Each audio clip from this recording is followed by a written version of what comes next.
Ayan, Pisces, Sun, Moon, Rising, and Venus placements. And of course, ating mga cross-watchers, magandang araw po sa inyong lahat. Welcome o welcome back po dito sa Bono Magus PH. My name is Angel Francia Feliciano. Now, in today's video, Pisces, alamin natin kung ano ang mga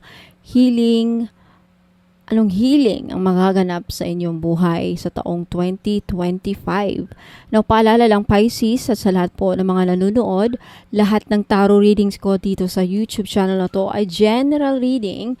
So, ibig sabihin, hindi po lahat ay makaka-resonate. Ayan, Pisces, umpisahan na natin. Pisces, Sun, Moon, Rising, and Venus placements, anong healing ang magaganap sa ating Pisces? And then, kukuha ko ng mga tarot cards para i-clarify natin kung ano yung mga healing magaganap sa inyong buhay, Pisces. Pisces, Sun, Moon, Rising, and Venus placements. Pisces.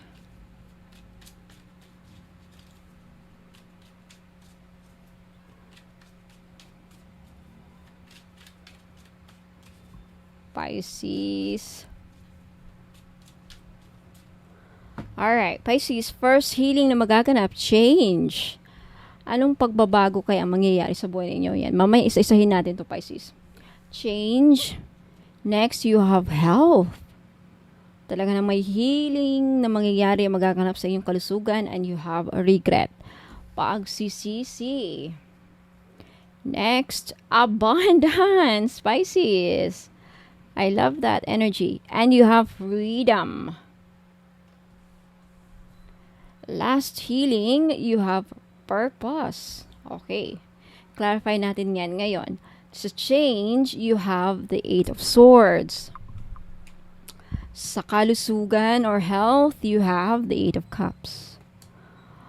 Okay. Sa regret, okay, you have the Magician, abundance, King of Swords, the freedom, Six of Pentacles, and purpose. Okay.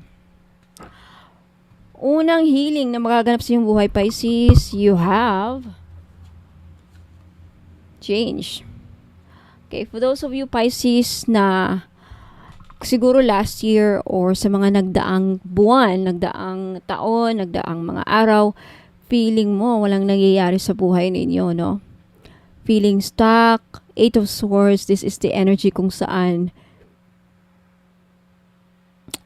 napapaligiran ka ng mga takot, pagdududa sa sarili, feeling mo wala kang magawa, feeling mo hindi mo kayang masolusyonan ang sitwasyon mo, hindi mo kayang i-handle ang situation kasi ang Six of Swords, nakatali siya pero nakagapo siya sa isang lubid. Kung tutuusin, nasa paligid niya maraming swords. Kung kaya niya lang abutin yung swords na yan at,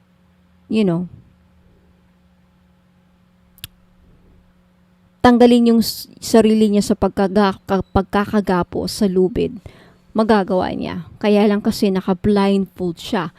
Ang meaning ng pagkaka-blindfold dito is hindi mo nakikita ang solusyon. So, ang healing na mangyayari sa buhay ninyo, Pisces, is magkakaroon ka ng clarity, unang-una. At bukod dyan, lakas ng loob, tibay ng loob, tiwala sa sarili, at pagkakaroon din ng positive mindset na magbabago din ang buhay ninyo. Magkakaroon din pagbabago at talagang definitely may pagbabagong mangyayari sa buhay ninyo, particularly sa inyong mindset. Eight of Swords na yung mindset ninyo is walang nangyayari or walang mangyayari sa buhay mo. Merong mangyayari. Okay? Next healing, Pisces, is sa health. Sa mga Pisces dyan na malaki ang epekto ng kalusugan sa inyong trabaho, nagkaroon ng hindi magandang epekto, kung hindi man sa trabaho, sa relationship, magkakaroon ng healing sa inyo, kalusugan. At pag gumaling ka na, Pisces, yung mga Pisces dyan na gagaling, makakahanap ng trabaho. Makakahanap pa ng taong magmamahal sa kanila dahil gumaling na sila physically, mentally, emotionally. Yeah. So, may mga tao kasi before, siguro Pisces yung iba sa inyo, natanggal sa trabaho dahil nagkasakit, hindi na kaya ng katawan, for some reason nagkasakit, na-depress, nagkasakit, nagkaroon ng sakit, kaya natanggal sa trabaho or hindi na makapagtrabaho. Ito ang magiging healing. Ang healing magaganap is finally makaka-recover ka na sa sakit. Magkakaroon ka ng sigla ulit kung saan yung sigla mo na yan, magiging back to normal ka na. Okay, so makakahanap ka na ng trabaho. Ayan.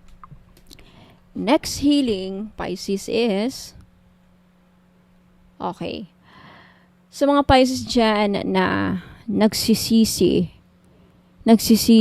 kung bakit, or sinisisi. Either sinisisi ka, Pisces, ikaw lang sinisisi, or nagsisisi ka kasi with the Magician. Nagsisisi ka, hindi mo ginawa ang mga bagay na supposedly dapat mong ginawa, pero for some reason, hindi mo ginawa, kaya may nangyaring hindi maganda. Or ikaw ang sinisi, Pisces, kasi ikaw ang sinisi sa isang sitwasyon dahil kinokontrol mo. So, sobra mong pakialamera, parang ganun. Ang labas sa'yo, masyado ka kasing pakialamera, masyado ka kasing pakialamero, kaya yan, nangyari tuloy. Parang ikaw ang sinisi dahil sa pakikialam mo. Magkakaroon ng healing dyan. Okay? Next, healing. Abundance. King of Swords. King of Swords is always, itong energy na to, mga objectives natin, mga plano natin para sa ating kasaganahan. Kung yung may mga plano kayo before Pisces na walang nangyari sa mga plano ninyo, walang mga nangyari sa mga objectives at goals ninyo, may healing na mangyayari dyan. Kung saan, finally, lahat ng mga idea mo magbibigay sa iyo ng kasaganaan, abundance, maraming pera, karangyaan, maraming pera at karangyaan, magbibigay sa iyo ng magandang kinabukasan at magandang buhay. Ayan. Next, healing. Financial freedom. Or, alam mo, ito, marami ang matutuwa nito. Lalo-lalo na sa mga Pisces. Cross-watchers, kung nanonood ka, sa may mga utang dyan. Six of Pentacles kasi, this energy kung saan either ikaw ang inutangan, Pisces, o ikaw ay may utang. Take it how it resonates. Sa mga Pisces dyan na may mga malaking utang, this is a sign na freedom, magkakaroon ng healing dyan. Mababayaran nyo na yung utang ninyo. And sa mga Pisces naman dyan na inutangan, may umutang pa sa inyo, inutangan ka ba ng malaking pera? Ang healing na mangyayari is, kung hindi ka man mababayaran, Pisces, mababawi sa'yo. Makukuha mo yung perang nawala sa'yo in another way. Yan ang healing na mangyayari. Financial freedom. Sa mga Pisces dyan na gulong-gulo ang buhay, lost, watak, chaotic ang buhay. The Tower is, ang tower energy kasi is very chaotic. Walang direksyon ang buhay. Mahahanap mo ang purpose mo, Pisces. Sa mga Pisces dyan yan na walang direksyon ang buhay, walang nangyayari sa buhay nila. Matanda ka na, wala ka pa ring trabaho. Single mother, single dad na hindi makahanap-hanap ng, kumbaga, walang nangyayari sa buhay. Palamunin sa 37 years old or magpo-40 na, nasa poder pa rin ng parents, para mga ganyan yung mga taong walang direction sa buhay. Walang plano, walang ambisyon, ano bang plano mo? Parang lagi ka nang tinatanong, anong plano mo sa buhay? Ganon. lagi na lang nag-barkadista pa rin. 30 plus na, barkadista pa rin. Yung mga ganun. Irresponsible or immature, mabibigyan ka ng purpose ng may healing na mangyayari dyan kung saan ma-realize mo na, ito ang purpose ko, itong gagawin ko. Ito yung purpose kung bakit ako nabubuhay. Parang ganun. Okay, so Pisces, Sun, Moon, Rising, and Venus placements, yan po ang mga healing na magaganap sa buhay ninyo this year, 2024. Let me know if nag-resonate sa inyo, Pisces. Ayan. And if you want to claim all the healing energies na nabanggit dito, you can claim it by leaving a comment below. Kung gusto niyo mag-claim itong reading na to, mag-comment kayo sa baba, I claim this healing. Ayan.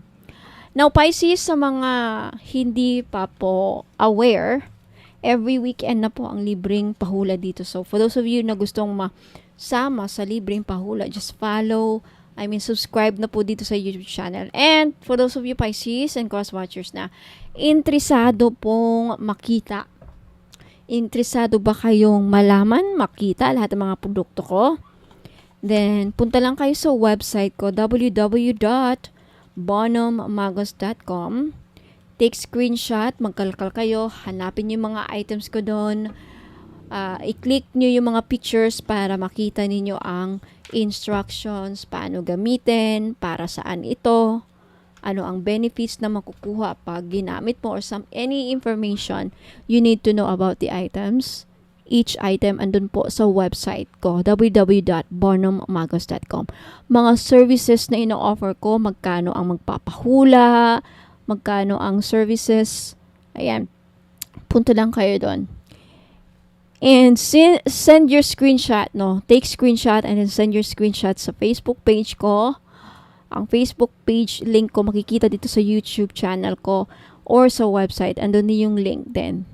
Para to make sure na hindi ako to make sure na ako talaga nafa-follow ninyo at hindi yung scammer. Ayan, so maraming salamat, Pisces.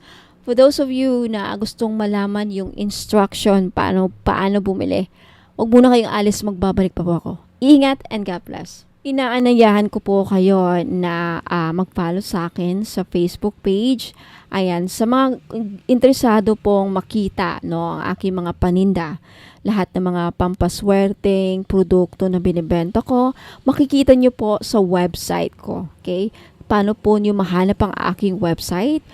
Kung pupunta po kayo dito sa aking YouTube channel, sa homepage ko, makikita nyo po dito yung description ng aking YouTube. Ayan po. Pag i-click nyo yan, makikita nyo po yung description ng aking YouTube channel. Sa pinakababa po, nandyan po ang mga links ng aking website at Facebook page. And to make sure po na ako po ang nafa-follow ninyo sa Facebook page at hindi po yung gumagaya sa akin na scammer, mag-ingat po kasi may gumagaya po sa Facebook page ko. Pati profile pic ko, pati mga postings ko, pati lahat na ng mga pinopost ko, ginagaya, live selling, lahat na ginagaya. Pero hindi lang po nila magagaya yung mode of payment ko. Lagi ko po kayong papaalahanin na yung mode of payment ko po, 3 lamang po. Okay? GCash, CIMB Bank, at Maya Wallet. Wala po akong BDO, wala po akong BPI. Yung bank ko po, iisa lang. CIMB Bank lang po. At iisang pangalan lang po ang magre-receive ng inyong pambayad. Angel Francia Feliciano. Pag iba pong pangalan ang papadalhan ng inyong pambayad, ingat po, scammer po yan. Baka akala nyo ako yung isang Bonhomme Magos na nakakausap nyo, but then magugulat kayo, hindi Angel Francia Feliciano ang papadala nyo ng pera. Scammer po yan, mag-iingat po, hindi po ako yan. Okay? So ayan po. Now, punta lang kayo dito sa aking YouTube channel homepage, and then makikita nyo yung description ng aking YouTube, at sa pinakababa andyan po yung links ng aking website. Sa website po, makikita nyo po ang lahat ng produkto na meron ako. Okay, kung nakikita nyo yan, may dalawang nakalinya dyan sa taas. I-click nyo lang yan at then lalabas na po yung mga menu. Makikita nyo dyan yung mga bracelets and amulets. Ayan, i-click nyo lamang yan and then lalabas na dyan yung mga bracelet. I-click nyo lamang yung picture. Yan, para makita nyo yung description ng mga product ko. Nakasulat dyan yung benefits, paano gamitin, instruction, ayan. Balik na naman kayo. Ayan. Andyan po lahat. Yung services ko, yung tarot reading, magkano, and then yung mga spell jars nakalagay po dyan. Although hindi pa totally tapos yung website ko kasi ongoing pa rin, under construction pa rin, pero at least meron na kayong makikita mga produkto and then pwede na kayong bumili. Paano bumili? Kung hindi kayo sanay na bumili dito sa website ko, okay, pwede namang dito kayo bumili kung may mga card kayo, mga PayPal kayo, may PayPal kayo. Pero kung wala, okay, just take a screenshot. Okay, so gusto nyong bilhin ng mga crystal necklace, ayan, i-click nyo lang yan mga madam at sir, yung mga picture para makita ninyo. Lalabas yung mga description, makikita, mababasa ninyo kung para saan tong crystal na to. Take a screenshot of the item, and then, pagkatapos yun ang makuha, pagtapos na kayo sa mga screenshot ninyo, screenshot nyo na yung mga gusto nyong bilhin, ipadala nyo po dito sa Facebook page. Dito po kayo mag-click to make sure na ako po yung nafa-follow ninyo. Ayan. Mariredirect kayo din. I-message nyo sa akin yung mga, ipadala nyo sa akin sa messenger yung mga screenshot ninyo na nakuha nyo sa aking website. And then dun po ang ating transaction. Okay? So maraming salamat. Ingat po sa mga scammers ngayon. Okay? Ingat po and good luck. Maraming salamat po.